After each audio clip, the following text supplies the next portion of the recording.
Miss Liz, tea time, yeah, making a difference, one cup at a time, tea time, yeah, Miss Liz, tea time, yeah, making a difference, one cup at a time, tea time, yeah. So be sure to grab your tea, grab a seat, and tune in to Miss Liz, tea time. Making a difference, one cup at a time. Tea time, yeah. Tea time, time, time.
That's right. We are back here and it is a new week. So guess what? I have 3 new TEAs joining us this morning, this afternoon, and this evening. That's the way Miss Liz rolls every Thursday, 10 a.m., 3 p.m., and 7 p.m. Eastern Standard Time.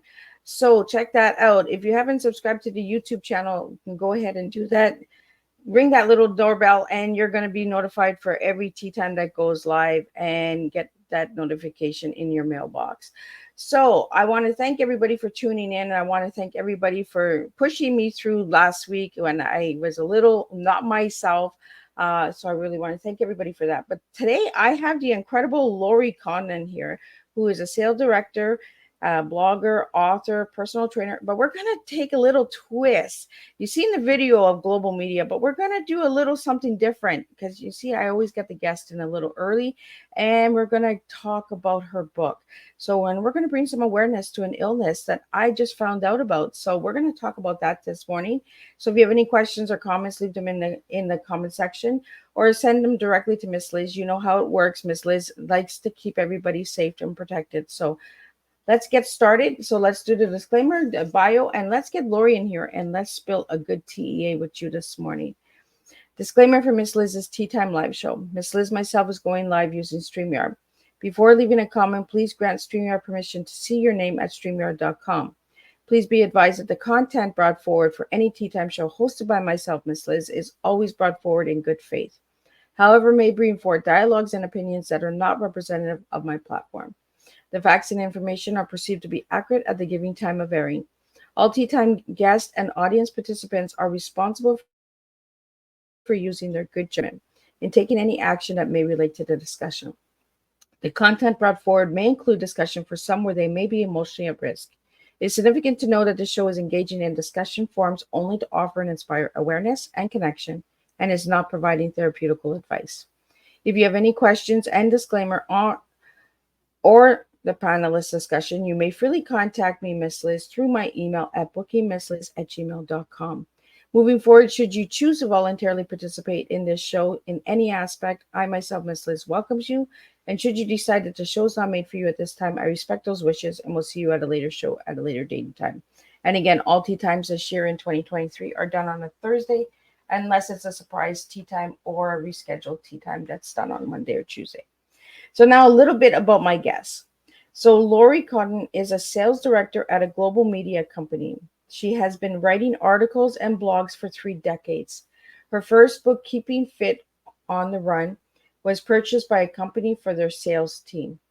She is a personal trainer and has had 2 books published by Black Rose Writing. The first called Everything is a Big Deal Until It's Not, which is a memoir, and the second is a novel entitled There's No Place Like Home. She lives with her husband and her son on, on Long Island. So let me get Laurie in here and let's find out a little bit more about Laurie and all of that good stuff. So good morning, Laurie. Good morning. It is an honor to have you here this morning. I'm Uh, grateful so to you. Thank you. So Laurie, I am glad that we got to talk before we got started because I always like to know a little bit because sometimes we get things sent to us and then we're like, "Oh, so what else is there?" So so Laurie, I want to start off with how I start off every tea time. Who were you as a little girl and who are you now as a grown woman? Oh, interesting. So I think I was probably a little insecure as a little girl, and my parents had me. I was a surprise, a happy surprise, we'll call it, but they were older, so 48 and 52. So yeah, I know. So I have siblings much older, and I think because a lot of my friends thought my parents were my grandparents, I was always a little nervous. So not very confident because again, I was always fearful that they would be taken from me and,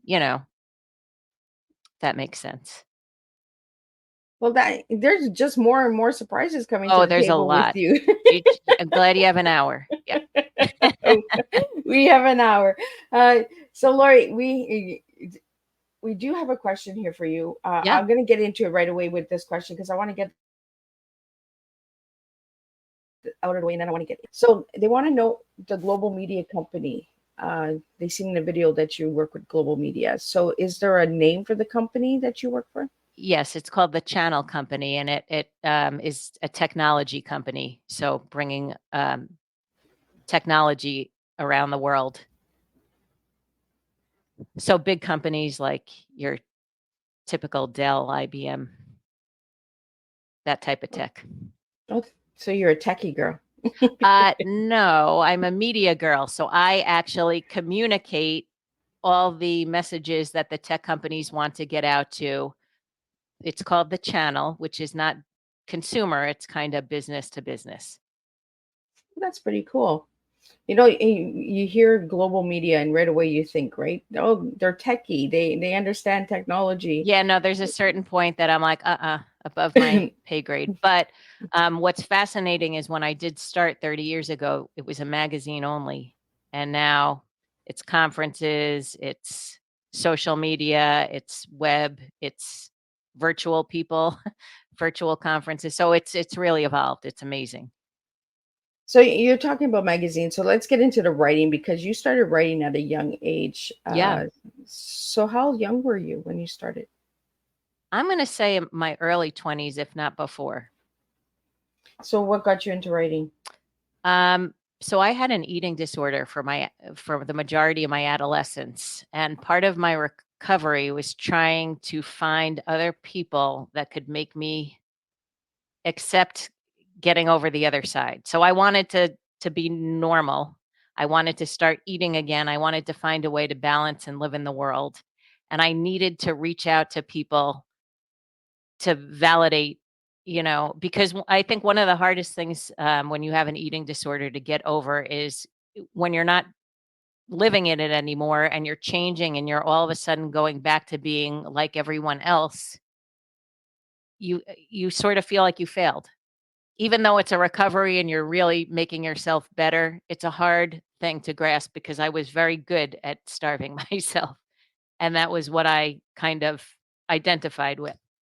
So I started writing to sort of get feedback from other people to help me normalize my recovery. Which makes sense, because it's a releasing system, right? Yep. Writing. A lot of people don't realize that writing it's a healing device. It's a way of us Oh, it's releasing, cathartic. right? And it kind of, if you have to go through something tough, if you can help someone else get through something, then you feel like, all right, maybe there was a reason to go through it.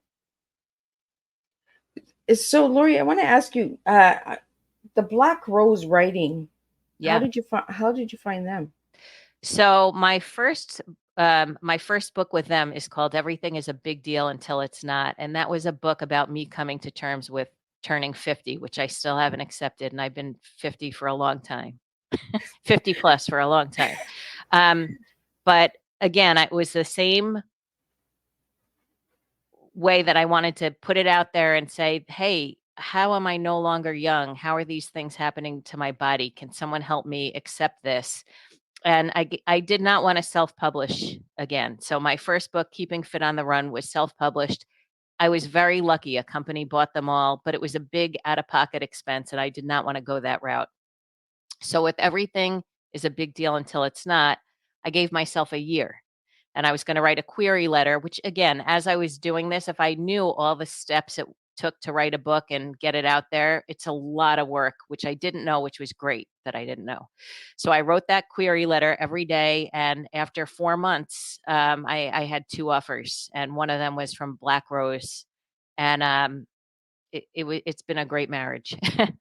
I love working with them. They're really fantastic. I think it's deeply important when you're giving, especially when you're giving your own work, right, to somebody. You want to be able to have that good connection. You want to be able to, have that marriage relationship. And they're very right? supportive. I feel like they really care. They're very responsive. So yeah, it's been really fun and exciting. I just love the name Black Rose Writing. Like, we don't talk about those black roses very often. So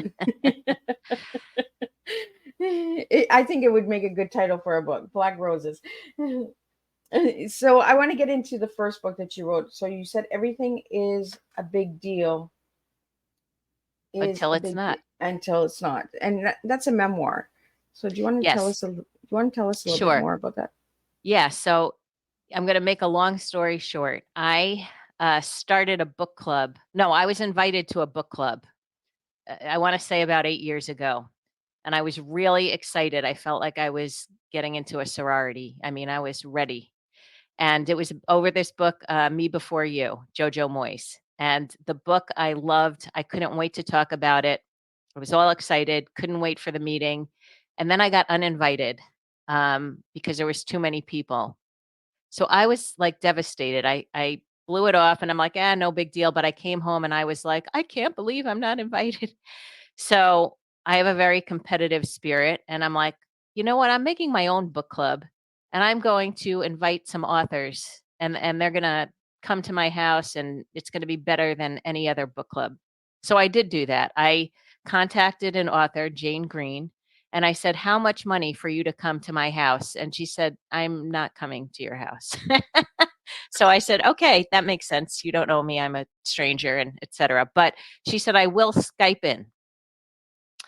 So I got a spread of like sushi and wine and a gathering of all my friends, and Jane Green Skyped in and we talked about our book. And it was like really one of the best nights of my life because I love reading. She's someone I look up to, a mentor. I love every book she's written. And it was fascinating to hear sometimes how you interpret a book is not what the author meant. And we had a dialogue and I asked her a question and she's like, gee, I never thought about that. So it was just fascinating and fun and exciting. And I'm like, I'm doing this. So for 5 years, I had a book club where actually I did end up having the authors come to my house. I mean, some New York Times bestselling authors. Fantastic experience. Fast forward, I had Sally Hepworth at my house with her husband. We were doing her book club and I said, in college I started writing a book and it was so funny and I stopped and I'm like, why don't you write the book and dedicate it to me? And once again, she said, I'm not writing your book for you. I'm like, oh, darn it. So anyway, the book was called Don't Waste My Eggs. And each egg was a boyfriend, right? So I had a rotten egg, a hard-boiled egg, and, over easy. So all these different chapters, each chapter was a boyfriend named after an egg. I couldn't remember all the eggs and I didn't really want my husband to know about all the eggs. So I scrapped that and she said, you should write about something that's on your mind. And what was on my mind was turning 50. So I said, I don't know why I am obsessed with it. I feel fine. I have everything going for me. I'm not sickly or anything, but turning 50 for me feels awful. I can't see anymore. I have lumps in areas that I don't know. And I just was not embracing it well. And I'm like, that's what I'm going to focus on. But when I started writing, I was thinking, getting into high school was a big deal. Finding a boyfriend was a big deal. Getting my first job was a big deal. And everything's a big deal until it's not, because you go through it and then you're through it, which is the same way turning 50 was, because now I'm 54 and it's no big deal. So that's how that. So my sister had asked me, what's this book about? I'm like, well, you know how everything's like such a big deal and then you get through it and it's not. She's like, there's your title. And that's how it came about. Wow. That, I'm going to be 50 in May, and I'm starting to have panic attacks. You might want to I'm read a book that I could like, recommend. I'm like you, Lori. We've been through all of these things. Like, I've been through childbirth, I've been through Mm, marriage, divorce, but there's just something about 50 that is starting to really just set in, it's the and other I'm just side of the like, hill. right? Yeah. It really is. So I want to do something really big for myself, like something really empowering. So I want to take a trip by myself. Ooh. Um, yeah, and do some kind of soul searching and inner work. So, but Lori, I would have never gave you over 50. Oh, thank you. Thank you so Not much. at all. Like, you look good. You're doing well for 50. Like, I'm gonna have to get some pointers from you after the show, because I don't know. I'm starting to have these panic attacks every night. I'm going to bed and I'm waking up and I'm like, oh my God, I'm getting one day closer to that 50. But you know what? Again, the way to look at it is no one knows how long they have, right? And you just have to be so grateful every day that you wake up and have the opportunity to do it again. And again, when I look at where I am now, my family, with my career, etc. Like, I'm so grateful. And if you can just focus on that instead of anticipating, because you know what, the things that you don't even think about are what blindside you. It's not what you worry about. It's something coming out of the blue. So there's no point. Well, thank you so much. I appreciate that. Here, my guest is comforting me. Ah, Well, I want to thank you, Lori, for that. But I really like the name of that book. Did you ever do that? Don't waste my ace. Did you ever write that book? no, and the worst part is, because I am of the ripe old age of 54, I feel like it was handwritten. Like, I couldn't find it. I couldn't find my notes. And I will tell you, I'm not going to get into the details of it, but one of the chapters, before my father passed, we just had a very funny joke over it. It was really fun, but I don't know where it is. So it's gone. So if anyone wants to write it and dedicate it to me, I'm fine with Or you'll be told, I'm not writing it for you. that. Yeah. Right? I want to get into the blogging. So you started blogging at the age of 20, Lori. So have you continued blogging to this day? I've done sometimes people will ask me to comment, or if I'm passionate about something that I read, I'll respond to it. I have done some. And again, a large part of my side gigs focus around fitness. I am a personal trainer. I read a lot about fitness, and as a someone who's recovered from an eating disorder, sometimes I blog on things like that, that I find I have a passion, or I have an opinion on. So I blog when it's relevant. So for the viewers out there that don't know what blogging is, could you share a little bit about that?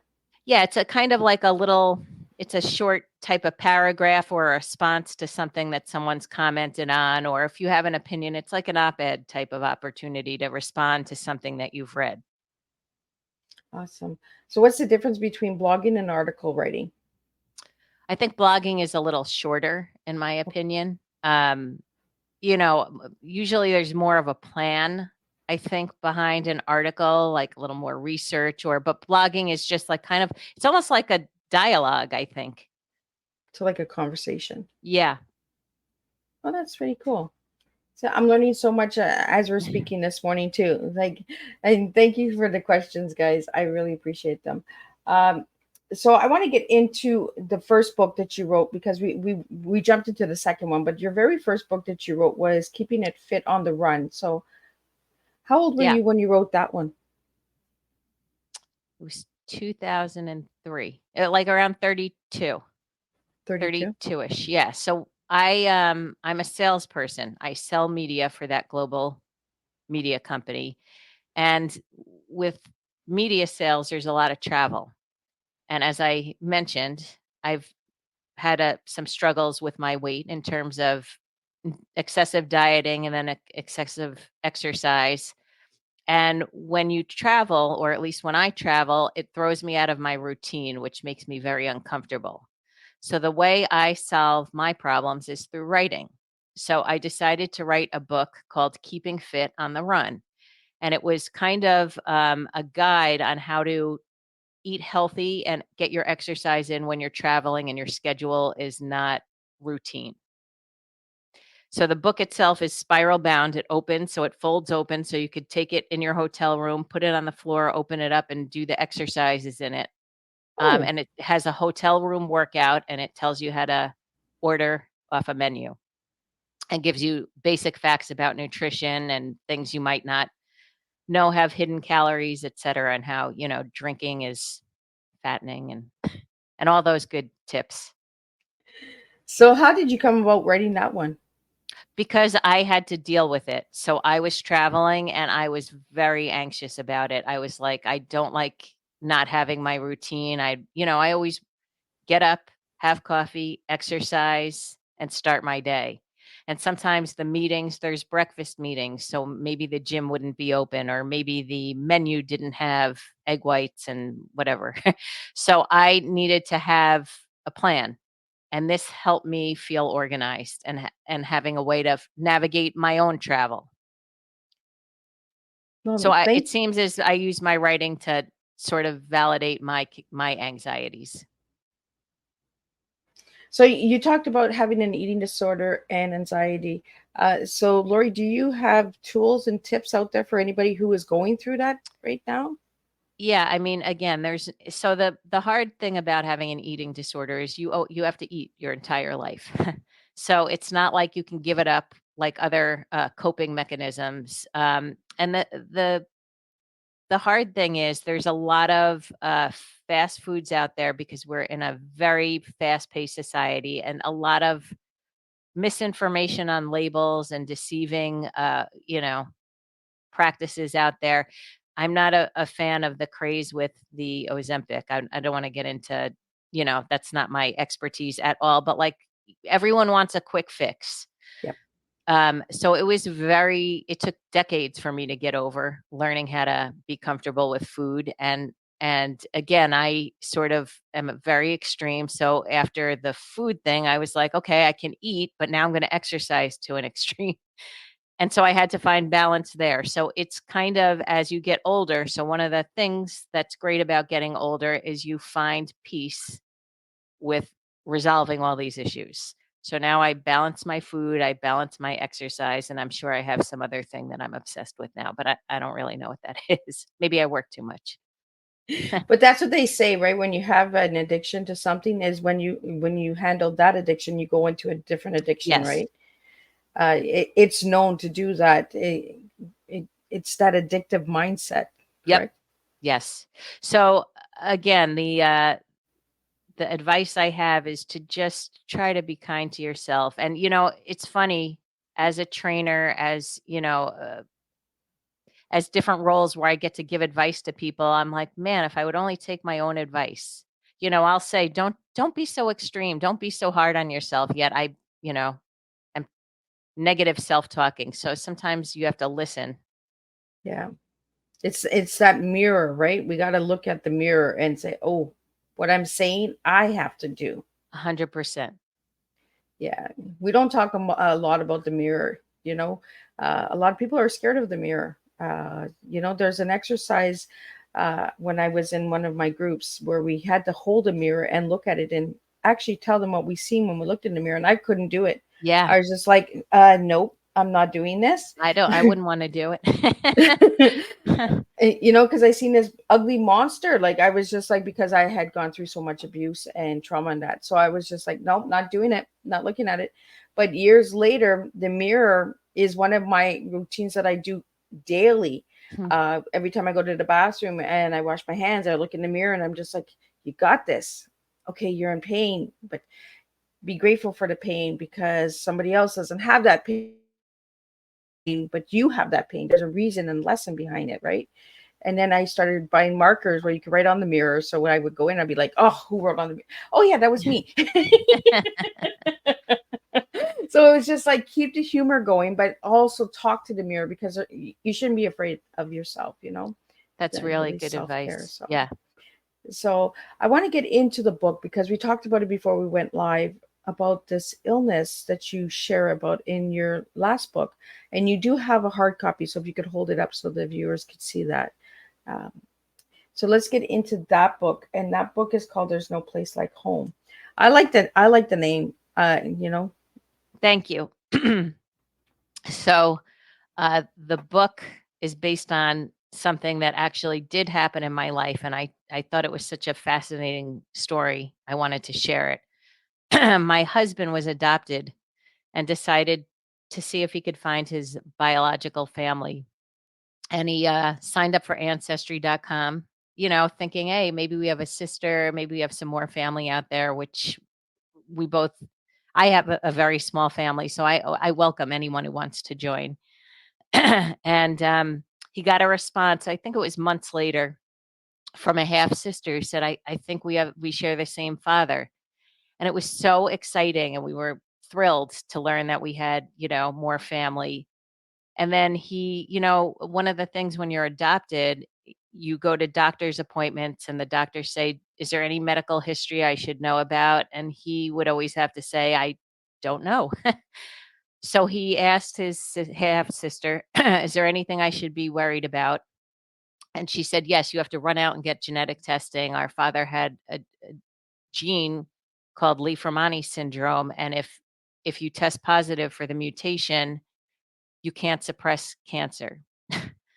So all of a sudden, we went from being really excited to being just horrified and scared and panicked. So he called his doctor, made an appointment, and went for genetic testing. And the results take 3 weeks. wow. So for 3 weeks, every day, there's things that you worry about, bills you worry about, things you worry about that come up every day, and they're so stupid. And all of a sudden, we were faced with this. This could be like life threatening. And we waited. And spoiler alert. My book is different than this story. My husband does not have the gene, but he learned that there's 8 siblings and 5 of them have died from it. So it was nothing we ever had known about. But I mean, it's just horrifying. And that sister that we met passed. So the book that I wrote, There's No Place Like Home, is dedicated to her because we only had a relationship with her for, I feel like it might have been a year, Oh. but it was so warm and impactful. And again, game changing. Um, and another thing that came up with the testing is if, God forbid, he had that gene, my son would have to be tested every 3 months. So it just really was a very horrifying time. And I'm grateful to say, again, I don't want to spoil anything. And the book is a novel. So I take a lot of liberties and it goes in a completely different path. But that's what gave me the idea to write it.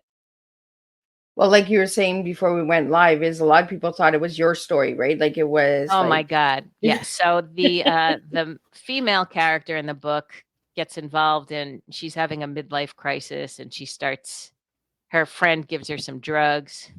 She likes them. She starts selling them, and some of my friends thought I was selling drugs. I'm like, now come on. Don't you know don't you know me? So no, I don't sell drugs. And I have not taken the drug I talk about, but yeah, so it's a novel. so It's this just based on, yeah. so Laurie, this illness that you mentioned, how rare is it? 1 in 20,000. Wow.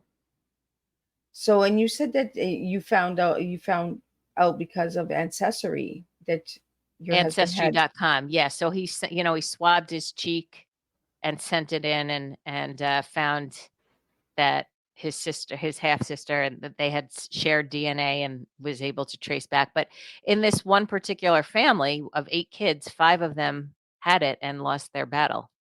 So Wow. they all had a form of it's soft tissue cancer, like sarcomas. Just horrific and young. Like one of them was 19, one of them was 30, so very young. His sister who Wow. just passed 63. Yeah, that Yeah. is right. We just never know, but it gives you that life awakening, right? Like you said, like Oh, you worry about all the crazy, stupidest little things, and then you right. get this, right? And then you're like, whoa, I'm not worrying about that anymore. A really cool thing that came out of it is one of his brothers lives in France, speaks fluent French, and we communicate with him via Google Chat because it translates. Otherwise, we wouldn't be able to. But but they look so similar. So looking at them, it's just bizarre, and they have very similar interests. So that was a really cool thing that came out of it. And in the dialogue in the book, a lot of it is verbatim. So I interviewed all of the siblings that I could and the husband of the sister who passed. So that's all for real. So did your husband get to meet them in person? Not yet, but it was COVID and they live in Canada and France, so not yet. Oh, in Canada. So you can come visit me. Yes, we could make it a real trip. So is there any plans of meeting the siblings in the future? We've talked about it for sure, but making plans is we put things off, which again, that's a good lesson. Should not put things off, but we don't have a date yet. So how did you come about the name? There's no place like home. Yeah, this is a silly story, but that song by Rupert Holmes, I forget what it's called. If you like Pina Colada, you know that song? Oh, yes, yes, yes. Okay, so that song is about the personals prior to the internet, right? So the guy puts an ad in the newspaper. He's bored with his relationship. He goes to a bar to meet this person he met through the personals, and it turns out it's his same person. He Wow. meets his yeah. So in my head, I'm thinking, relationships start out very exciting and then they get into a routine and then you spend a lifetime with each other and, it gets boring or just normal, ordinary. And perhaps you forgot the real reason that you got together. And then you have a crisis, you say for better or for worse. In my book, the characters start trying to resolve their own issues on their own instead of in the partnership that they committed to. And when things get tough and they think back to how great their relationship started and why they got together, they decide to turn to each other again. And it sort of made me think of like a family and that there's no place like home. So it's about the relationship, what I envision to be a good relationship as a family, and how we have to remember what's important in a marriage, in a family, friendships. Yeah. Right? We don't talk about there's no place like home or home sweet home. We Yeah. see them all over on plaques and pictures but we don't understand the word home. Mhm. We don't come back home. We don't That work was on the that's the connection, the message. relationship, right? Yep. I think it's really empowering. And if you could hold up the cover again, because I think the colors are really, I want to talk about the colors, how you got the colors in there. Well, so I loved the look of flowers on a book, and so here's the symbol of marriage. This is adoption papers, um, and then again, I just find flowers very comforting, and I love pink. So there you go. I like it because the next guest that's coming this afternoon, her favorite color is pink. Oh, It's good. peonies. So I'm just like, and then I see flowers on your book. I'm like, oh, the universe again is working, doing its magic, Yes. right? We just never know, right? Uh, Yes. so I want to get into the storyline. So for you to write that story, to write that as a novel, knowing that you had this going on in your life, how hard was it? It was actually easy until so it was easy for 70% of it, and my book was taking a negative path, and because I fell in love with my character, I changed it. I couldn't go where I started. So the plan changed, and every writer has a different way of doing things. I don't outline what I'm going to write about. I write and I get into character. So each time I'm writing a persona, I'm feeling like I'm that person and responding how I think that person would respond. So when I got to about 70% through, I'm like, I can't kill Gary. I love him. I like him too much. He's so cute. Yeah, I'm like, no, I can't. So I had to I stopped for a bit and I'm like, how can I wrap this up that's real?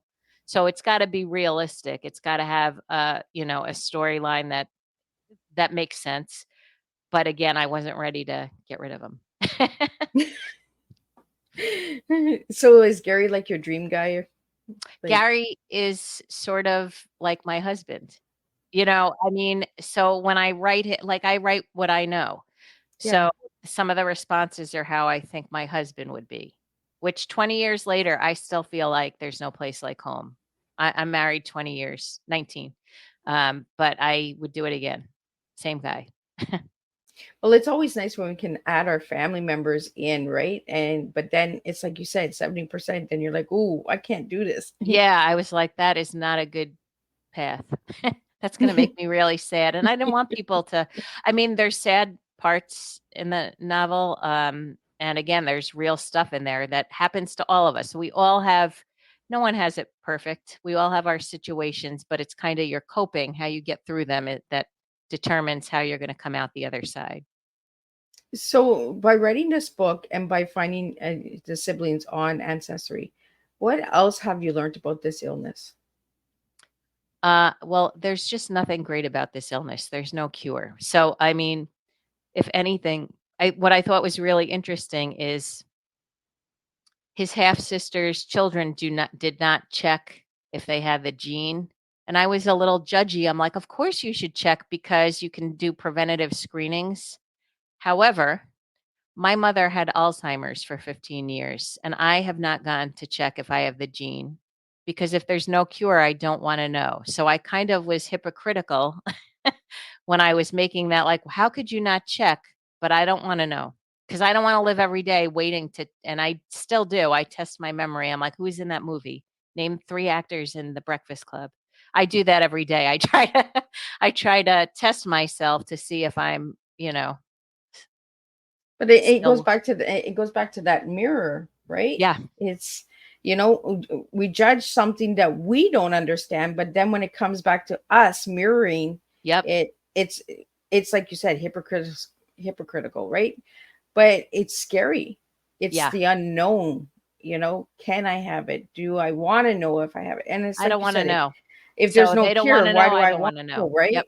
Yeah. Like, if you can't fix me, why do I want to know I have it? Like, Yeah, and so that was really an eye opener because I thought about it and which I always do. I think about like, well, why would I do something differently? But then I thought, well, I didn't. I have a different disease in my bloodlines and I didn't check. So there you go. well, I think it's the inner cup, right? It's the inner home, coming back to home again. Hmm. I think it fits really well with your story, is because things scare us and Yeah, things make us look at life a little different. The little things that we used to complain about were like, oh, I'm not going to waste my time on that anymore. right. You know, and it's like when you at the beginning of the conversation you talked about being 50, you know, getting uncomfortable in 50. Why are women so afraid of 50? Like it's a big thing, but I think it's like half of a lifespan or something. I don't know what's going on with the Well, 50, but remember I mentioned my book club when I had Jane Green Skype in. She told me it was a book that she wrote. I forget which book it was. Um, But one of the things that inspired her to write it is she was walking in Manhattan. She said she got off the train and she thought she looked pretty good. And she walked into this crowd and no one paid attention to her. And she said she felt invisible.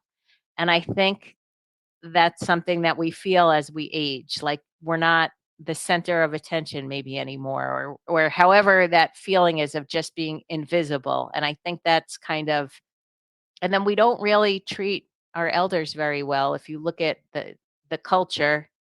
And I mean, I look, my mom had to go into a nursing home, which I hated, but I couldn't take care of her. She had dementia as bad as it could be. And I certainly couldn't take care of her. But, you know, in different cultures, you don't do that. You bring your family home with you, home. Yeah. So it's all these things that we read about, we learn about that are scary, and then they happen. So, Yeah. And we always come right back home, right? mhm. Sometimes it's scary to go home. Like Yeah, when you were younger and you did something you weren't supposed to, you didn't want to go home. right, exactly. So, Laurie, I want to get into your T. So, if I give you the letters TEA, what words would you give me this morning for my listeners out I there? think since, you told me 5 minutes before, I was like, "Oh my god," but they're pretty easy for me. I would say teaching, um, empathy, and awareness. So, do you want to Um, tell me why?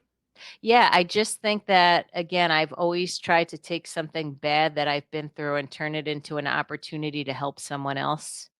Um, it's healing, first of all, right? Like, so selfishly, it's to make myself feel better, but it's also, why would you go through such tough things if it wasn't to help someone else? So I look at them all as teaching moments. So, the empathy, where does that come in? Um, you know, before it was a cool thing, my mom was a philanthropist and always helping other people. And I feel when someone's hurting, I feel it in my heart. And I do think I am empathetic, and I want to help. Anytime I can, I want to help.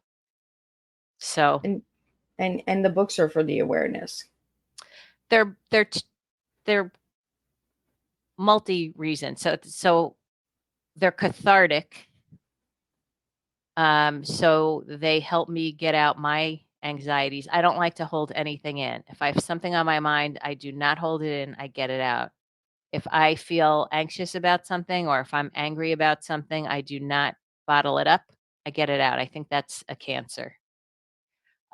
So cathartic, but also I think it's refreshing to hear. A lot of times when I do book clubs, people are like, "That happened to me," or "I felt like that. I didn't think anyone else had that feeling." I'm all like, "Well, why wouldn't you talk about it? That's why I had to write the books. I need other people to tell me these things, to validate my own feelings."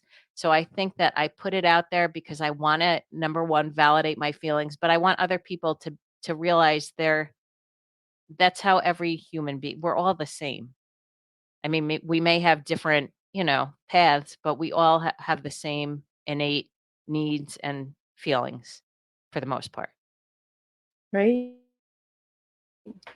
I really just want to thank you, Lori, for sharing your story today, and bringing awareness to this illness. So, if you could you tell us what the illness is again that you mentioned in the book? Yes, it's called Lee-Fraumeni syndrome. So, if anybody would like to know anything about that, is there a website or anything that There they can is a find? website, but I'm not prepared. No, and So that's Google okay because it. I just want to let There people know is. that if they want to find out more about it, because you just never know who's out there, Yes. right? I want to Google get it and into it will come up. Yeah. uh, I want to get into ancestry. So, whose idea was that to get that started? My husband. Yeah, like I know, and there's another one, I think it's 23 and Me, and that was like a phase at the time. My sister did it, and but again, when I'm not adopted, but I can imagine a feeling of just wondering what that other life was like. And I'm an avid reader, and there's tons of these stories of people being adopted and wanting to understand Yeah. their roots. So What's the again, root? I don't think when you sign up, you expect to have a story like this one. And again, if you read the book, everything about that story, including the murder is real. There is Murder. So she's murder, talking about a murder, guy. So you want to really go out and grab this book because the murder. cover does not tell you that there's a murder. You played it well with those flowers. Uh, Can you give us just a little insight on the murder? Not too no, much because I want people to go out and grab the murder. I cannot. It'll ruin it. So you're gonna have to read it. See, and that's what it is, right? It's the flowers. guys, go buy the book because the flowers are going to tell you the secrets. Uh, so, Lori, I want to get into personal trainer because you're a personal trainer. Yes. So, what gave you not gave you, but what got you into personal training?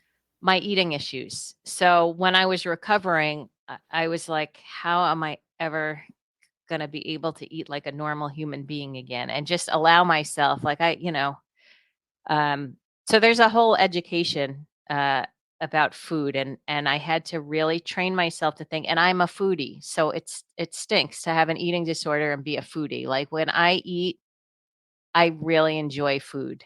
I love it, which is why I became scared of it and had to find a way to find a middle ground. And exercise for me was a way to start healing and trying to trust my body to burn food the right way. I look at it as, oh, shoot. Are you still there? I'm still here. Oh, phew. My internet went out for a minute. Sorry. Yeah, I seen a little glitch. I was like, Oh, oh. oh no. Yeah. Um, so, so I look at food as high octane gasoline for your vessel, your machine, which is your body. And so I try to put really good food into my body, and I try to take care of it by exercising, and that keeps the balance. And along the way, I started. I'm not plant-based 100%, but 3 days a week I do plant-based eating, just because I feel like that's a great way to have medicine, food as medicine, as opposed to pills as medicine. So I try my best to just take care of myself, and exercise is one of those things. So, how long have you been a personal trainer? Since 1995, Wow. going on 30 years. Yeah. Yep. Is there something that you learned about yourself over the years being a personal trainer? I think I really like being a teacher. I think I really get something out of just learning something. And then again, there's a theme, trying to share it with others. And it's a gift to me. It's really helped me come over this hurdle again, of the food issues. Like it's Thanksgiving and I'm actually looking forward to eating. So that's a gift, right? That's a gift for someone who for 2 decades couldn't allow myself to enjoy. I was just about to get into Thanksgiving because of an eating disorder. How is the holidays for you? Lori? Fantastic now. Grateful. What am I thankful that I was able to really, I would say not 100%, 97% get over. There's still when I eat too much, I'm like, "Oh, why did I do that? I feel terrible." But so does everyone. But for the most part, am grateful to be around love and family, and food is an expression of love, you know. So And, good. and I think everyone does it, right? At Thanksgiving, we all eat too much, Mhm. and Christmas is another time we eat Yep. all too much. Like the holidays, we just eat too much. You Yes. know, it's like that turkey. We're just stuffed. We're just, you know. Indulgence. Yep. So, do you have any plans for Thanksgiving? Yes, I'm going to a dear friend's. I was invited, and I'm just bringing the cookies. Just So did- this is like the first year in forever that I'm not cooking, and I'm happy about it. So, Lori, we have a question here about book clubs. So, what did you get from creating a book club? Oh, so again, there's all different types of book clubs. There's some book clubs that don't read the book and it's an excuse to get together and drink. Oh, My book club was there was homework. Yeah. You had to read the book, and just fascinating discussion. And again, because it was such a unique book club where I had the authors either physically here or Skyping in. That's how it was for 5 years. Every time we met, you got a perspective from the author, which you may have not interpreted when reading it yourself. And that was, to me, just amazing to understand what created the story and how it was written, because every author has a different process. well, and did you feel that you got different perspectives on each book? Oh my amazing, like just amazing. And I've met some of these authors to me are my idols, right? So to be able to be in the room with them and ask them questions, it's a dream come true for a book lover. I can imagine, right? Because everyone reads a book in a in a different light. You know, some I people go through. devour them. I mean, I read a novel a week easily. Oh wow. Oh yeah. Yeah, I can read a book really fast if it's an interesting book. If it's something Yep. that, but if it's something that I'm not into, it's like, oh, I'll read 1 or 2 pages and I'm Well, like, I no, allow I myself to push stop. myself. Yes, if I don't like a book, I allow myself to stop. For a while, I had to finish it, and I'm like, "This is not homework. I can stop." So, yeah. So, have you ever thought of taking your book club and creating a book with some of the people who have joined the book club? No. A lot of people have said, "Oh, we should write a book together," and I'm like, "No, no. I've done my books. It's a lot of work." And again, I think collaborating would make it even harder because it it it's it's a big commitment. And then the editing process is another long, hard, difficult road, and so to have another opinion, I just don't think that would go well for me. Yeah. Well, writing a book, there are a lot of steps. I myself am a writer, and I'm just like, it's not as easy as everybody thinks. It's not just No. put in words. There's the editing, then there's the publishing, then there's the marketing, then it's so much work, Yeah, and you have to be agreed. willing to want to do it. You have to be determined, right? Yes, agreed. So, uh, do you think that it helped that you were a sales marketer that with your books? Absolutely, because, once it's done, unless you get it out there, which again, it's hard to do. So, really, you need money to promote it, and I keep saying that I'm going to invest more in promoting it and getting it out there in my free time, but pretty busy.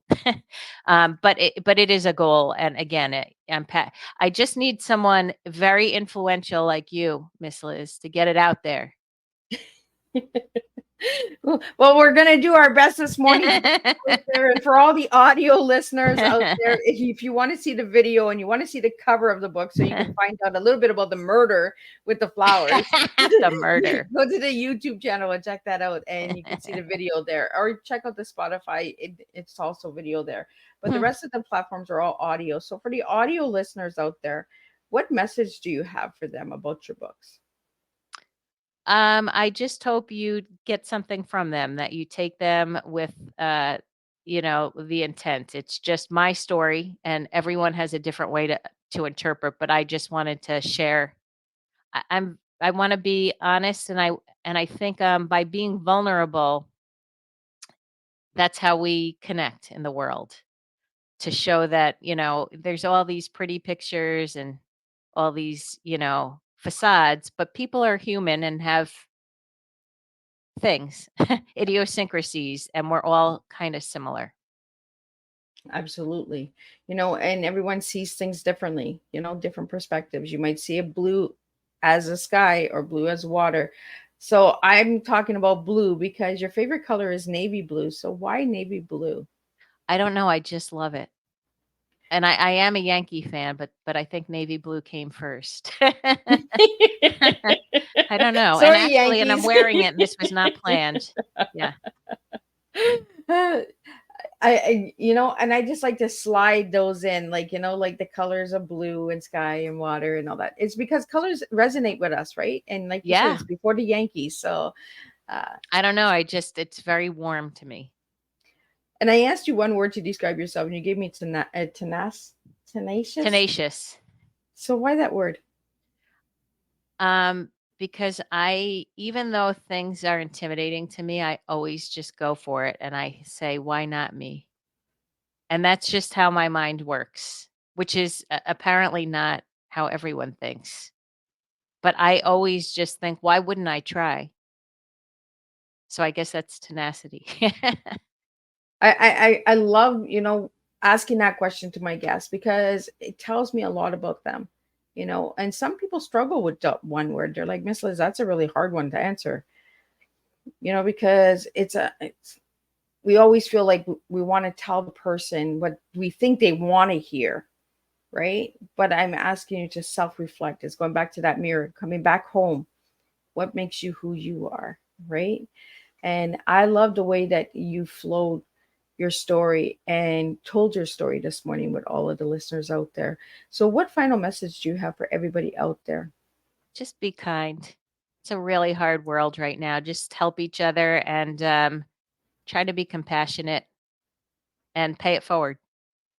I love it. Pay it for, especially on Thanksgiving, right? We got to pay it for, Thanksgiving. Be right? Share thankful, the turkey. be thankful, appreciative, and pay it forward, right? So, I want to get in. We got a couple minutes left here. What is your favorite meal on Thanksgiving? I like the side dishes. I'm gonna say I like the stuffing and I like macaroni and cheese. I was thinking about it. I'm not really the turkey is not my favorite. No. How about you? Oh my goodness. I'd have to, it's the sides for me. Mhm. It's like all the different salads that come to the table and Mm. the platters. Because when you go to family and friends, they always do these different platters or different Yes. things, right? Or different sides. And you're like, what is that? And then you want to try it, right? Because you want to be grateful, you want to be thankful for the food, so you want to try something. I always like trying something different. I always like bringing something different to the table as well. If I'm cooking a meal, I'll look for a new recipe or something I have that's a like, good one. I make stuffing cupcakes. oh, So you put them in a muffin tin. It's cheese, mayonnaise, broccoli, stuffing. I think that might be it. I have to look at my recipe, and then you stir them up and you put them in muffin tins and you bake them. They're delicious. oh, I've never even thought of doing that. Uh-huh. You always have stuffing in a bowl, right? Or stuffing in a turkey, No, make them or into a cupcake. oh yeah. Christmas is coming. Our Thanksgiving in Canada was in October, so I can't do it today. Everything's better with a little cheese. Right? You have to add cheese. So Cheese there was or cheddar cheese in there if I didn't mention that. yeah. I say cheese or bacon. If it doesn't have Yep. bacon, then Oh, you gotta have the bacon. Like so yeah. Well, thanks for that recipe. I really appreciate those recipes, right? Like you just never know what comes on Tea Time with Miss Liz. You get recipes, you get murder, you get murders. coming home, you get Uh-huh. mirrors. You just never know where Miss Liz is going in the morning, right? We just take it on a different flow. Before we wrap up, though, I want to get out there that you are part of the author guilds, advocates, and authors. So could you tell us really quickly what that is? Yeah, actually, the Authors Guild is really just help in terms of helping authors navigate how to get published. And so, for example, when I got the contract from Black Rose Writing, I did not know how to read it. And I thought, oh my God, now I'm going to have to hire a lawyer. I didn't want to go through that process. And my sister in law and my brother are both authors. So my sister-in-law suggested that I join the Authors Guild, and they literally, for the fee of joining for a year, which is nominal, reviewed my contract to make sure it was ironclad, and they told me it was a great contract, told me where to negotiate a little, and just eased my mind because again, that's a lot of things I didn't consider when writing a book. That Well, and there's that's it, right? We need to know the information because you can write a book, but there's so many different levels and so many different avenues that if you're taking a different genre, you have to know what's accepted. If you're going for awards for your books, you have to know yep, those guidelines as well. Some people write not for awards, but some people do, because they want those writer awards. They want to be acknowledged in that. So there's so many different levels, and I found it really interesting. When you go to the website, there is a lot of information there on guidelines and stuff like that. oh So, yeah, and they helped me with my website too.